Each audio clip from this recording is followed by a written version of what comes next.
Hey there, it's Shannon MATHCHICK Myers, and today we'll be looking at our third part of trig substitution. This is where we're using the asecant theta substitution. The squeaking you're hearing is my new puppy is playing with his toy. So, sorry about that. All right. If the integrand has a square root of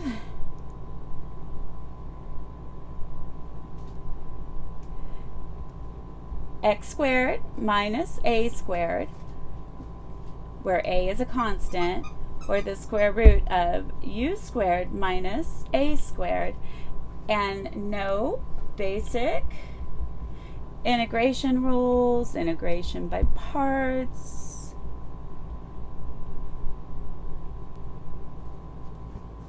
or regular trigonometric integral,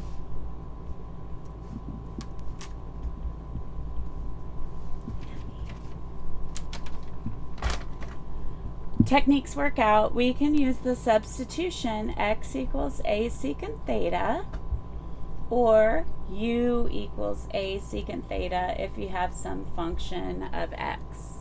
So in this case, we just have x squared minus 16, and so we don't need to do a preliminary u substitution. So here we go, let's do this.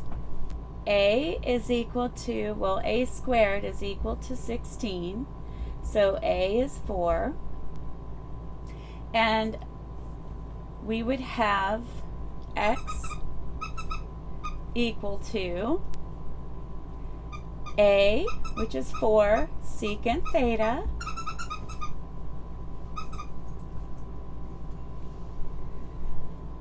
and then dx is equal to 4 times secant theta, tangent theta, d theta.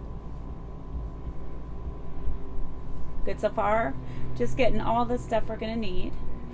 And we're also going to need to isolate secant theta so we can make our triangle.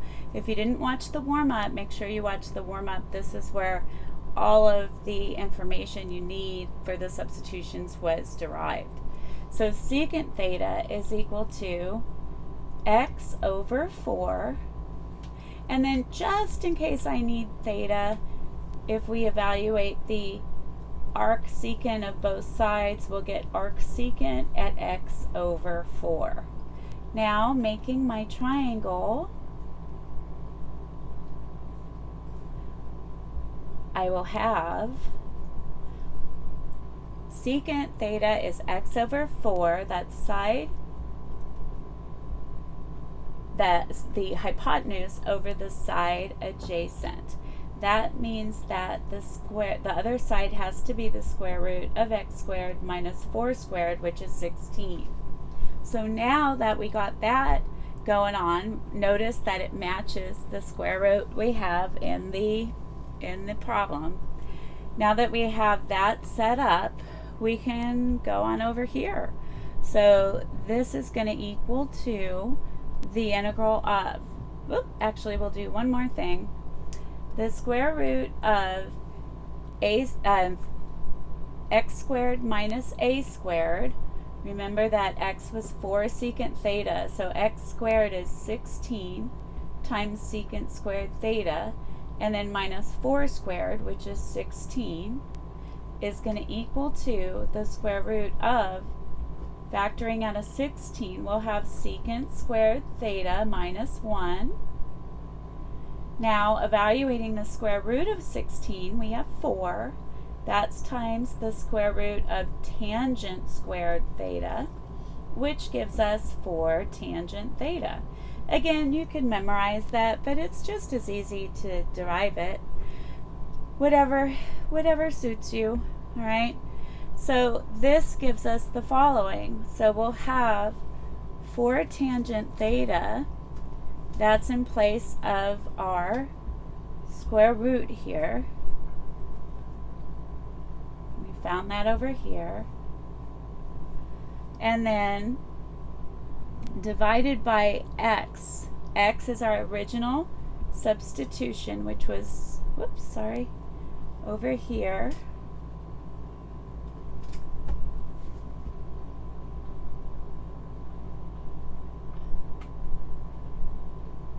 That'll be 4 secant theta. And then our dx is 4 secant theta times tangent theta d theta.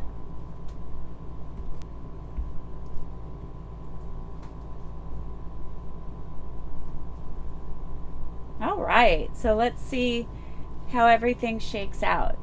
So we will get the integral of this secant theta divides out, whoops, sorry, I forgot my theta, divides out that secant theta. This 4 divides out this 4. So we'll have a 4 on the outside. And then we will have 2 factors of tangent theta, which is tangent squared theta d theta.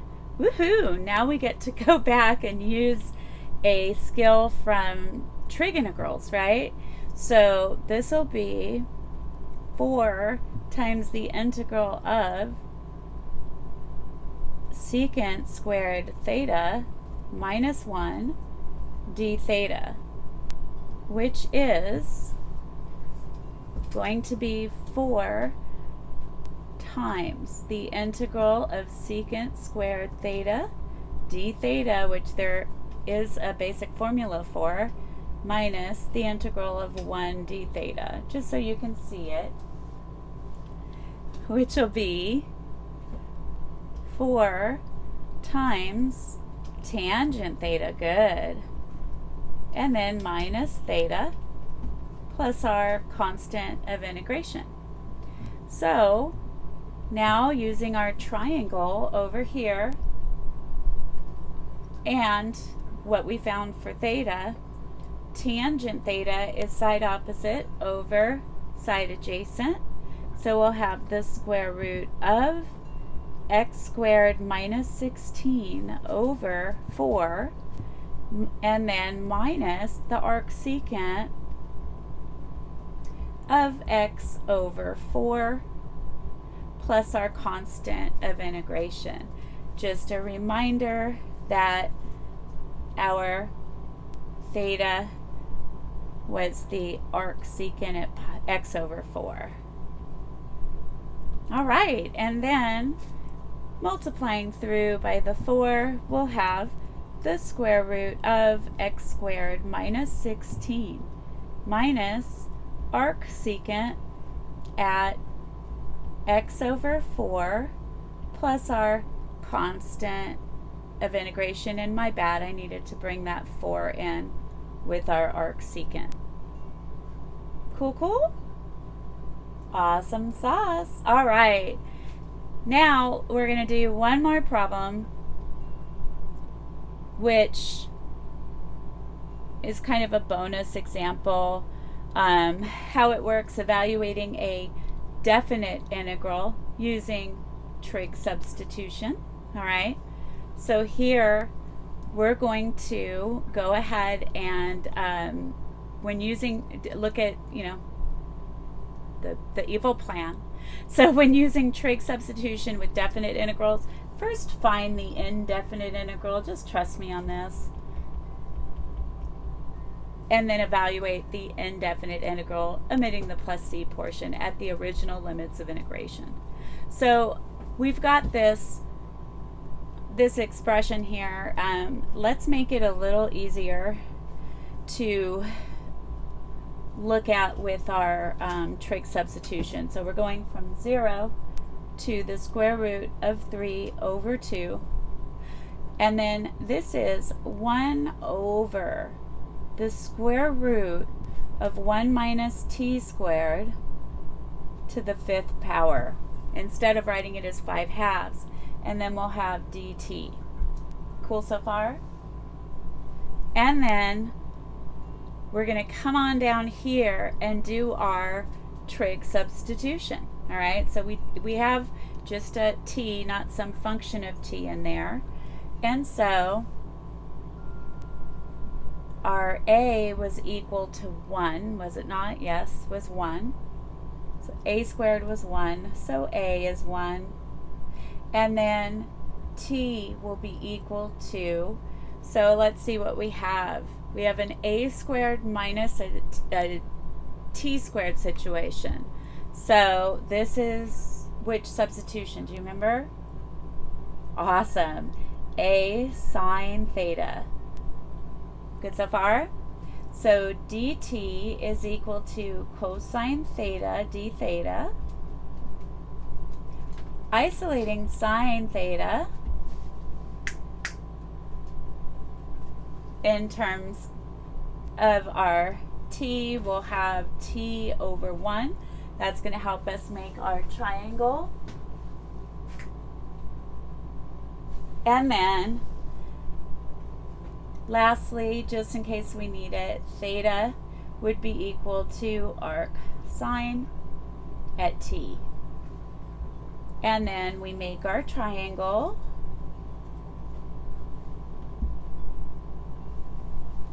Here's theta, and then side opposite over hypotenuse, and then we'll get 1 minus t squared. So notice that as long as you get the same radical you started with, you probably did your triangle right. So now our a squared minus t squared situation will be 1 squared minus 1 squared sine squared theta, which equals the square root of 1 minus sine squared theta. You might already know what the answer is here. That is the square root of cosine squared theta, and so we get cosine theta out for that radical. Cool so far? Awesome sauce. So now let's go back and plug it all in. Sorry, we're actually going to keep working this on the side. So we're looking at the indefinite integral. We have 1 over the square root of 1 minus t squared to the 5th dt. That will equal to the integral of. So 1 over cosine theta to the 5th. So our a squared minus t squared situation came out with 1 cosine theta, which is cosine theta. And now dt is cosine theta d theta. And that came from over here. Excellent. So here we go. We will have, I'm going to divide out 1 factor of cosine theta, and that's going to give us 1 over cosine theta, that quantity to the 4th power, which is secant theta to the 4th d theta.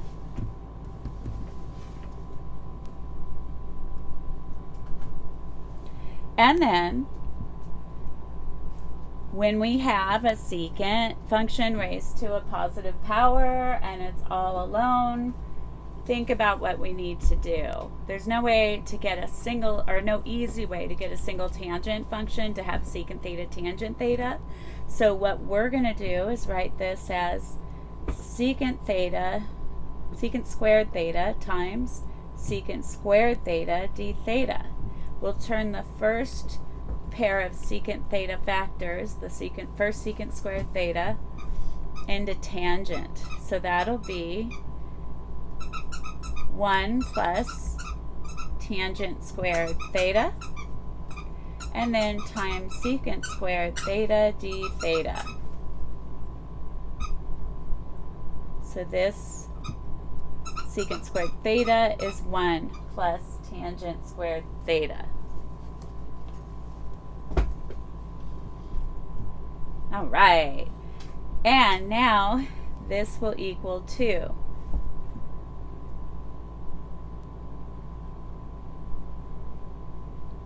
Secant squared theta times 1 is just secant squared theta d theta. I have that integral. I'm splitting the integrals. Plus tangent squared theta is tangent theta, that quantity squared. And remember that the derivative of tangent theta is secant squared theta, which we have, right? So the first integral will yield a result of tangent theta. The second integral, we raise the tangent theta to the third power and then multiply by 1/3 and then plus our constant of integration. Now, using our triangle to find what we have going on, we have tangent theta. So tangent theta will be t over the square root of 1 minus t squared. And actually, this was a definite integral, so I'm going to erase the plus c. And then we'll have, I have to tell you, my puppy's so excited because I gave him one of my Uggs to chew on, my older Uggs, because so he won't squeak the toy. And I usually don't let him do that. And then tangent theta cubed, so we'll have t over the square root of 1 minus t squared. We have a 3 in the denominator, and then we're going to have the top t will be cubed, and that bottom radical will be cubed. Cool, cool? And that's what we'll bring up to the original integral. So from below, this will be the integral. This will have an output of t over the square root of 1 minus t squared plus t cubed over 3 times the square root of 1 minus t squared cubed, evaluated from t is 0 to t is the square root of 3 over 2. And so that will be the square root of 3 over 2, doing our top limit of integration, over the square root of 1 minus the square root of 3 over 2 squared. And then you'll get the same thing, except it'll be cubed. So you'll have root 3 over 2 cubed over root 1 minus root 3 over 2. The root 3 over 2 is squared. The whole thing is cubed, and we also have a multiplier of 3. That's our top limit of integration minus the lower limit of integration, which has t equal to 0, which I hope you see, since we have t's in the numerators, will just be 0. Continuing to work on the first, we have root 3 over 2, this upper limit mess, and then under the radical of 1 minus 3/4, plus we'll have, let's see, root 3 times root 3 times root 3 will be 3 root 3, and then that's going to be over 8, and then over 3 times the square root of 1 minus 3/4, that quantity cubed. Good so far? Awesome. And now we will have the square root of 3 over, the 2 will drop down. 1 minus 3/4 is 1/4. So we'll have the square root of 1/4 plus 3 root 3 over, actually, do you see these 3's divide out? So we can erase that 3. And then this will be over 8 times the square root of 1/4, and that quantity will be cubed.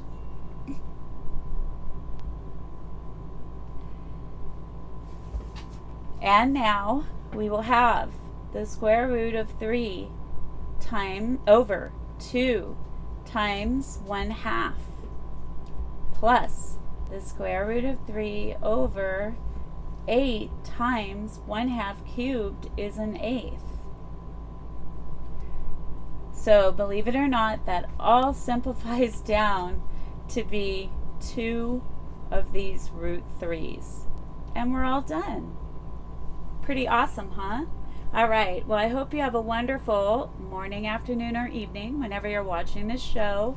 And if you like what I'm doing, hit that subscribe button, share the video, hit the like button, and if you didn't watch the earlier parts on the warm-up, you might want to do so.